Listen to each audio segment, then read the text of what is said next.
Aduh, mana mereka Kata nak mai. Semalam nak beraya sekali. 30 minit ni. Sorry lah kami lambat. Tadi kami pergi beraya Mukilah. Lupa nak buat kat hang. Aduh, kalau nak pergi beraya kat rumah kawan, beritahu awal. Rugi yang tak ikut. Jadi kami dapat duit raya banyak. Berapa? 2. Aduh, ingat kan RM20? Tak apa dah. Jom kita pergi rumah Cik Uzah Hassan. Jom. Siapa nak pergi salam lah? Kita nak toilet.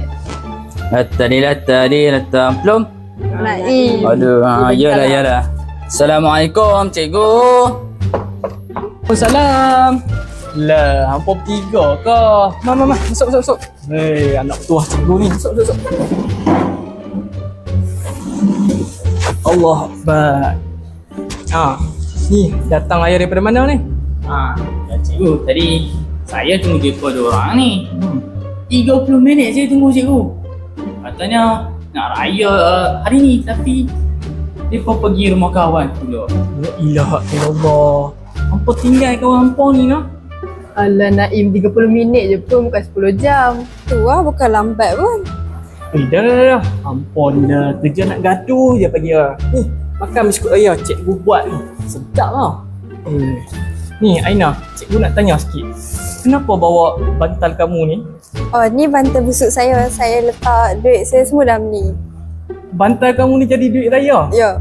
La ilaha illallah. Tengok lepo dua ni. Lepo tak buat apa-apa pun cikgu tengok. Oh, saya simpan dalam simpan SSPN je cikgu. Ya ke? Oh, ya cikgu. Saya pun simpan dalam simpan SSPN.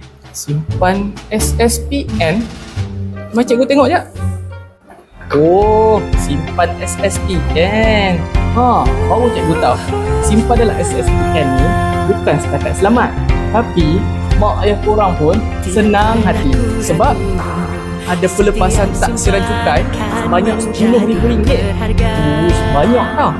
So nanti korang nak masuk universiti ke untuk dapat kerja, simpan SSPN ni dah buat kerja korang senang. Korang nak jadi doktor ke, pilot ke, semuanya daripada sini. Dah besok dah boleh simpan. Tabung dah masuk dalam account. Masa depan dah terjamin. Duit raya jangan dibalik. Simpan SSPN pilihan bijak. Selamat Hari Raya. Bye.